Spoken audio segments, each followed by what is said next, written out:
大家好，我是丽姐，欢迎大家来听相亲故事，感谢大家的订阅。今天要跟大家分享的故事有点特别，是关于一对跨海婚姻的夫妻，台湾老公和大陆妻子的故事。事情是这样的，上个月我的客户小芳跟我联系，说他表哥从安徽老家过来台湾探亲，想带他去看看台湾的乡下，因为表哥一直以为台湾的农村跟大陆差不多，甚至可能更落后。结果这一看，表哥整个人都傻眼了。小芳是5年前通过我的介绍认识了她现在的台湾老公阿德。阿德家是台中后里区的果农，种植的水梨和葡萄在当地小有名气。小芳嫁过来这几年，日子过得挺滋润，但她从来没把这些细节告诉过家里人，只说日子过得还不错。丽姐，我表哥老李一直以为我嫁到台湾乡下肯定是吃苦受罪，还经常在家里说我为了钱嫁到台湾，搞得我妈心里不是滋味。这次他来了，可算是打脸了。小芳笑着跟我说，老李是安徽农村出来的，40出头，在合肥一家工厂当技术工人，月收入6、7千元。在他的认知里，农村就是贫穷落后的代名词，尤其是听说小芳嫁给了一个台湾农民，心里更是门儿清，肯定是嫁给了个穷光蛋。结果老李一下飞机就被台湾的干净整洁震撼到了，从桃园机场到台中高铁站，一路上的风景让他直呼这也太干净了吧。但真正让他震惊的还在后面，当阿德开着他那辆价值200多万新台币的休旅车，带着老李从高速公路驶入后里区的乡间小路时，老李的表情开始变得有趣起来。表姐夫，这真的是农村吗？怎么路都这么平整？阿德笑了笑，当然是啊，我们这里算是比较偏远的农业区了。偏远？老李看着窗外规划整齐的农田，四通八达的水泥路，道路两旁的路灯，甚至还有专门的自行车道，心里直犯嘀咕，如果这也算偏远，那他老家算什么？山沟沟。很快，阿德的车子停在了一栋2层楼高的独栋房子前面。房子不算特别豪华，但干净整洁，门前有一个小花园，旁边还有一个车库，里面停着另一辆小轿车，那是小芳平时代步用的。到家了，这就是我们的房子，后面那片就是我们家的果园。阿德指着房子后面延伸出去的一大片果树说道。老李下车后站在院子里，一时间有些恍惚，这房子比他在合肥郊区的那套70平米的小公寓不知道大了多少倍，而且是独门独院的，周围空气清新，鸟语花香。表姐，这房子得多少钱啊？老李忍不住问道。这房子是阿德父母的，他们退休后搬去市区住了，留给我们住。如果要按市价算，大概值2000多万新台币吧。小芳随口说道。老李倒吸一口凉气，这么值钱，那你们平时住得起吗？小芳和阿德都被逗笑了。阿德解释道，我们又不用买，是祖辈传下来的，而且我们种果园一年收入也有3、400万新台币，生活还是很宽裕的。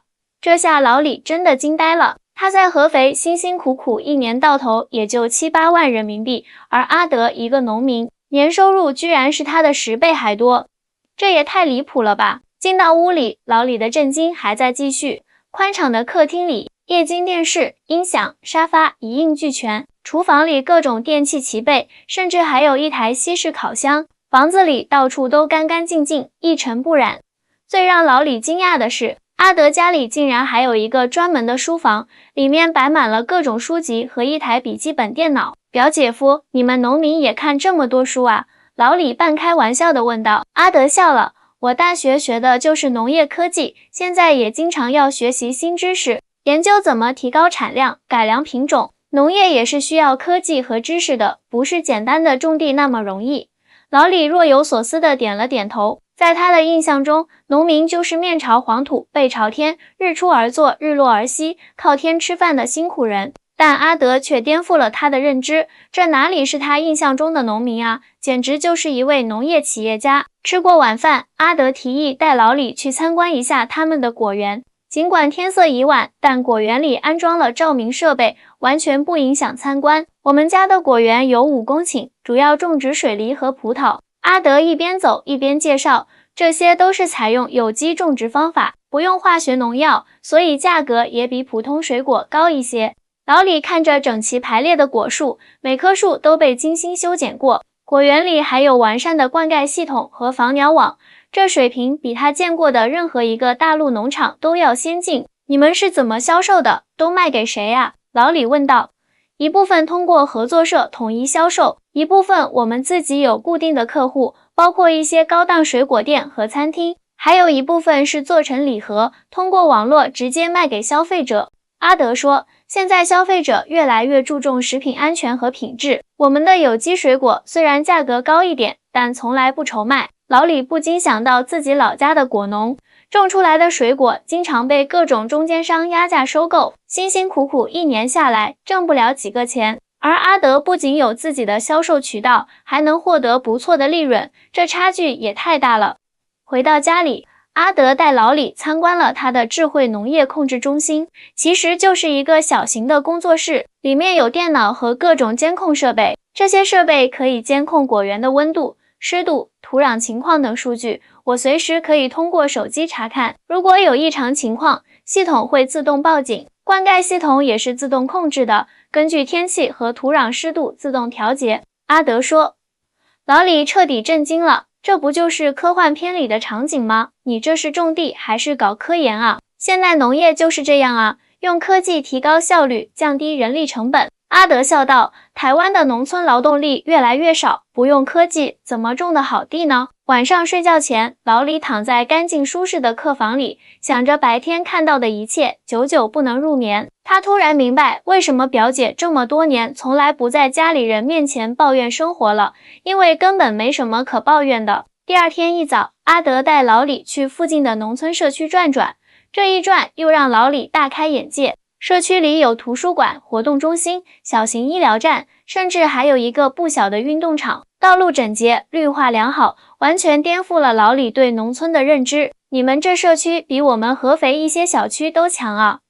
老李由衷感叹，这些都是政府投资和我们村民自己筹资建的。台湾很重视农村建设，政府经常有各种补助项目。阿德解释道，农民也是公民，享受的公共服务不应该比城里人差太多。在社区活动中心，老李看到一群老人正在上电脑课，学习如何使用智能手机和平板电脑。这都是免费的培训课程，政府出钱请老师来教。阿德说，现在不懂电脑和网络，连农产品都不好卖了，所以老人们也都很积极学习。你们这农村老人真幸福啊！老李感叹，我们那边的老人很多连字都不识几个，更别提用电脑手机了。走出活动中心，阿德带老李去拜访了几位邻居。让老李惊讶的是，这些农民的家庭条件都不差，家家户户都有汽车，屋里家电齐全，生活水平跟城里人没什么区别。阿德，你们村里人均收入大概是多少啊？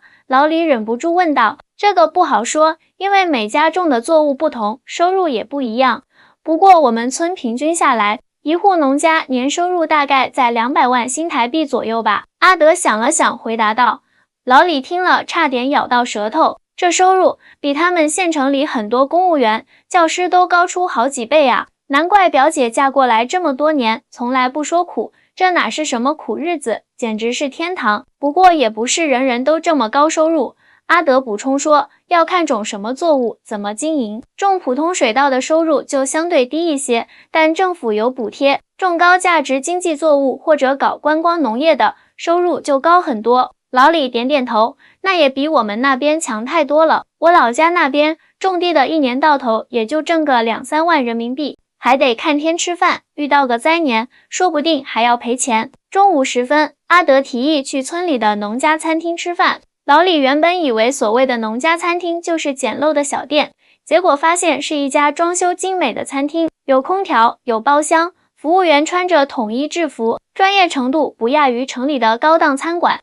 这家餐厅是我们村里伯伯开的，专门做有机农家菜，生意特别好，周末经常要提前1周预约才有位置。阿德解释道，他家用的食材都是村里各家农户种的有机蔬菜和水果，保证新鲜安全。用餐时，老李发现这里的农家菜不仅种类丰富，而且摆盘精美，口味也很棒，完全不是他想象中的粗茶淡饭。你们这农村也太高级了吧！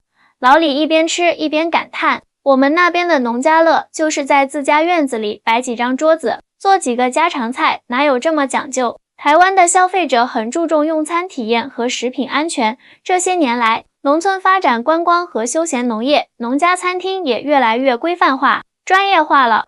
阿德说，像李伯伯这样的餐厅，一年营业额有700-800万新台币呢。老李听了又是一阵惊叹，一个农村餐厅一年能挣这么多钱，这简直颠覆了他的认知。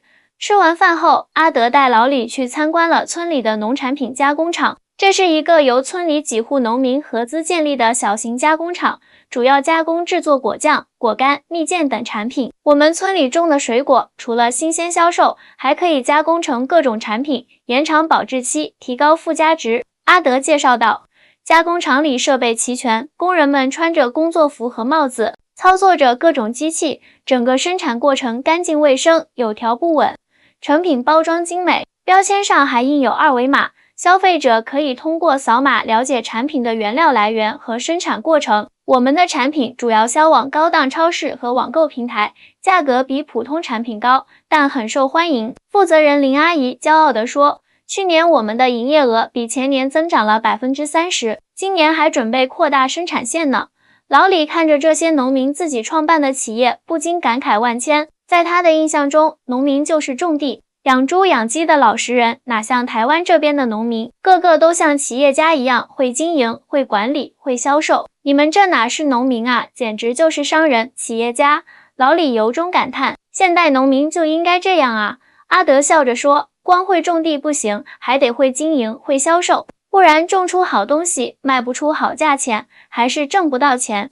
下午，阿德带老李去参观了村里的农业科技示范园。这是一个由政府支持建立的小型展示基地，主要展示各种现代农业技术。园区里有智能温室、水培蔬菜、立体种植等多种现代农业设施，还有专门的技术人员为村民提供培训和指导。台湾土地少，人口多，传统农业很难支撑起整个农业体系，所以我们必须依靠科技提高单位面积、产量和价值。园区的负责人说，政府很支持农业科技创新，每年都有各种补助项目和技术推广活动。看着这些高科技农业设施，老李又是一阵感慨。在他的印象中，农业就是最传统的行业，哪有这么多高科技？表姐夫，你们这农业真是太先进了。我们那边的农民，大多数还是用最原始的方法种地，哪懂这些高科技啊？老李说，这也是没办法的事。阿德回答，台湾土地资源有限，不创新就没出路。再说，政府这些年也很重视农业发展，投入了不少资源。晚上回到家，老李跟小芳聊起了今天的见闻。表姐，我算是明白了，你嫁到台湾农村，根本不是所谓的下嫁，而是高嫁啊。老李感慨道，以前我还以为你是为了钱才嫁到台湾，现在看来，阿德家的条件确实比我们那边好太多了。小芳笑了，其实我嫁给阿德不是因为钱，而是因为他人好。不过我也不否认，台湾农村的生活条件确实比我想象中要好很多。最重要的是，这边的社会福利和公共服务很完善，生活很便利，环境也好，这些都是金钱买不来的。那可不，老李点头赞同。你们这边的农村，路好、水好、电好、网络好，各种设施一应俱全，比我们合肥周边的一些郊区都要强，尤其是空气质量，简直好得不得了。台湾很重视环保和生态保护，特别是近20年来，环保意识越来越强。小芳说，我刚来的时候还不太习惯这边的垃圾分类，现在已经完全适应了。回大陆探亲时，看到垃圾随便丢，反而会很不舒服。老李若有所思，看来咱们大陆的农村跟台湾比，差距还是蛮大的。不光是硬件设施，更重要的是经营理念和思维方式啊。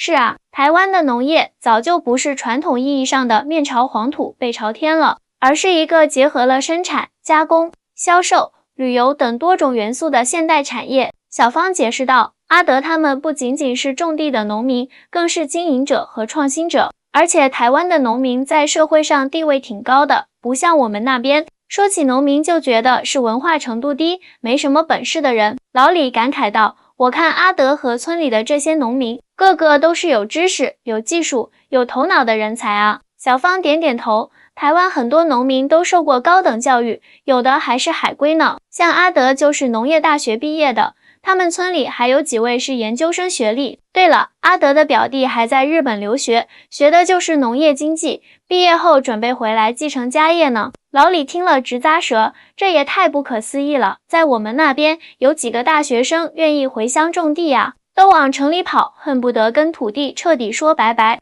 这也是因为收入和社会地位的问题吧。小芳分析说，如果农业能提供像城市工作一样，甚至更好的收入和生活条件，为什么不回乡发展呢？像阿德他们，收入不比城里白领差，反而生活环境更好，空气新鲜，吃的都是自家种的有机蔬果，多健康啊！老李沉默了一会儿，似乎在思考什么。表姐，我以前一直挺瞧不起农民的，觉得种地就是没本事才干的活儿，现在看来是我井底之蛙了。老李诚恳地说，阿德他们这种现代农民才是真正有本事的人啊，不仅要懂农业技术，还要懂经营、懂管理、懂营销，简直全能型人才。小芳笑了，所以你以后可别再说我为了钱嫁到台湾农村了啊，绝对不会了。老李连连摆手，回去我就跟全家人说，你嫁得好着呢，不光是阿德人好，这边的生活条件和发展空间都比我们那边强多了。第3天，阿德带老李去参观了附近的农产品展销中心。这是一个由当地政府和农会共同建立的场所，主要用于展示和销售当地农产品。展销中心占地不小，布置得像高档超市一样整洁明亮，各种农产品按类别整齐陈列，每种产品都有详细的介绍和产地说明。除了新鲜农产品，还有各种加工食品、伴手礼等。这里的产品全部都是本地农民种植和加工的。阿德介绍道，中间没有任何商贩加价，农民直接获得收益。老李看到一箱水蜜桃标价2500新台币，惊讶地问，这么贵啊，有人买吗？当然有啊，阿德笑着回答，这是有机种植的特级水蜜桃，保证无农药残留，口感特别好，周末这里的人特别多，很多产品上午就会卖光。老李摇摇头，感慨道，看来你们这边的消费者购买力真强，我们那边的果农卖果子，论斤算钱，贵的也就10几20块钱一斤，哪有这么高的价格啊？这主要是因为我们注重品质和品牌建设，阿德解释，普通的水蜜桃当然也便宜，但是特级有机水蜜桃就完全是另一个市场了，面向的是高端消费人群。台湾消费者很愿意为优质的农产品付更高的价格，因为他们相信1分钱1分货。在展销中心，老李还看到了许多年轻人在选购农产品，这让他很惊讶。你们台湾的年轻人也这么喜欢买农产品啊？老李问道。当然了，现在的年轻人很注重健康和生活品质，愿意花钱买好的食材。阿德说，而且我们这边的农产品包装精美，适合送礼，逢年过节很受欢迎。参观完展销中心，阿德又带老李去了一个休闲农场，这是一个集采摘、餐饮、住宿、教育于一体的综合性农场，占地面积不小，设施齐全。这个农场原本是几户农民的果园和菜地，后来他们合作起来，转型发展休闲农业，现在年接待游客超过10万人次。阿德介绍道，农场里有各种果树和蔬菜，游客可以付费采摘，有精心设计的园艺景观，有农事体验区，可以让孩子们了解农作物如何生长，还有餐厅和民宿，让游客可以在此用餐住宿。这哪是什么农场啊，简直就是一个小型的主题公园嘛。老李感叹道，你们这边的农民也太会玩了，把农业和旅游结合得这么好，这就是所谓的1、3产业融合。阿德解释，把第一产业和第3产业结合起来，创造更高的价值。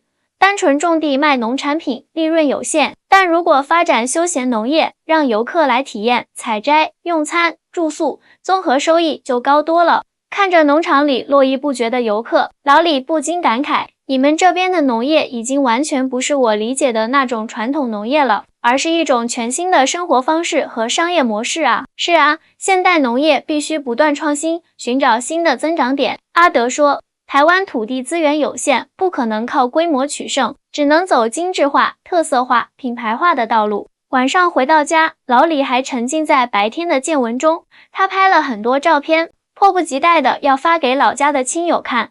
表姐，说实话，这几天我算是开了眼界了。老李真诚地说，在我的印象里，农村就是穷苦、落后、没文化的代名词，农民就是地位低下的弱势群体。但台湾的农村和农民完全颠覆了我的认知。小芳笑着说，其实台湾的农村也是经过几十年的发展才有今天的面貌的。早期台湾农村也很贫穷，但是通过土地改革、科技推广、农村建设等一系列政策，慢慢发展起来的。不光是政策问题，阿德补充道，更重要的是思想观念的转变。我们这一代农民大多接受过高等教育，有现代经营理念，不再满足于简单的生产和销售，而是不断寻求创新和提升。老李点点头，是啊，你们不仅仅是在种地，更是在经营一个事业。难怪收入和社会地位都不低。其实大陆的农村也在变化。小芳说，我前年回老家时就发现，村里修了水泥路，家家户户都通了自来水，